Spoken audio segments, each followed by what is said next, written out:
એક સમાજ એક રિવાજ હેઠળ એક બીજું પણ નિયમ બનાવવામાં આવ્યું કે હવે લગ્નમાં કે કોઈ પ્રસંગમાં ડીજે બંધ રહેશે, પરંતુ ઠાકોર સમાજના સંમેલનમાં ડીજે બંધનો મુદ્દો પણ ઉઠ્યો હતો। ડીજેને લઈને વિક્રમ ઠાકોરે જ્ઞાનીબેન ઠાકોરને રજૂઆત કરી કે ડીજે વાળાના ઘર એમના ધંધાના આધારે જ ચાલી રહ્યા છે, તમે કોઈ રસ્તો કાઢજો તો એમનું પણ ઘર ચાલે। પરંતુ અહીંયા જ્ઞાનીબેન એવું કહ્યું કે આ બંધારણ મેં નથી બનાવ્યું, उत्तर गुजरातना આગેવાનોએ ભેગા થઈને બનાવ્યું છે, હમણાં કોઈ નિકાલ નહીં આવી શકે। સાથે જ્ઞાનીબેન એવું કહ્યું કે હાલ બજેટ પસાર થઈ ચૂક્યું છે, હવે 1 વર્ષ બાદ જ આ ડીજેના મુદ્દે ચર્ચા કરવામાં આવશે। કે મને જાણવા મળ્યું ઘણા બધા જે ડીજેના કલાકારો હતા એ લોકોએ મને ફોન કર્યો, કીધું કે ભાઈ અમારી તો પરિસ્થિતિ બહુ ખરાબ થઈ ગઈ, કેમ કે અમારું તો ઘરનું ગુજરાત આના ઉપર ચાલતું હતું, ડીજે ઉપર, અને અત્યારે ડીજે બંધ થઈ ગયા તો મેં લોકો ઘેર બેસી ગયા, અમે બીજું કંઈક નોકરી ધંધો છે નહીં, અમે કરીશું શું? તો તમે કંઈક આના વિશે કે તમે કંઈક જ્ઞાનીબેનને કંઈક વિનંતી કરો, એટલા માટે અમે વિનંતી કરી હતી ને આનો કોઈ રસ્તો એવું કંઈક રસ્તો કાઢો કે જેના લીધે કોઈ બી પ્રસંગમાં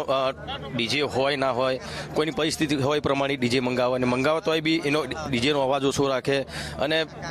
એનો કોઈ સમયગાળો રાખે કે ભાઈ આ સમય જ વગાડવું, આટલું જ વગાડવું, એવું કંઈક ગમે તે એવું કંઈક રસ્તો બધા આગેવાનો કાઢે। મારા એકલાથી કહેવાથી કશું ના થાય, તો બધા કેમ કે જ્ઞાનીબેન પણ પોતાનો નિર્ણય નહોતો, બધા આગેવાનો ભેગા થઈને નિર્ણય લીધો છે, તો એનો કંઈક રસ્તો એ આગળ જતા નીકળશે। મારી પાસે વિક્રમભાઈએ માગણી મૂકી અને એમને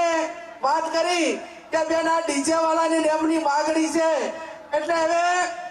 આ જે બંધારણ એ કોઈ જ્ઞાનીબેને નથી બનાવ્યું, સમગ્ર ઉત્તર ગુજરાતના 3 જિલ્લાઓએ સાથે મળીને બનાવ્યું છે। અને એ દિવસે એવી જાહેરાત કરી છે કે આના 1 વર્ષ પછી 4/1/2027 ના રોજ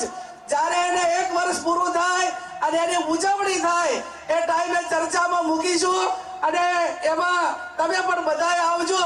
ચર્ચાના અંતે જે કાંઈ નિર્ણય લેવાનો થતો હશે એ આવતા વર્ષે થશે, પણ હાલ તો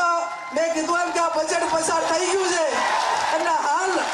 એને કોઈ વિચારણામાં વ્યક્તિગત રીતે લઈ શકાય એવું નથી।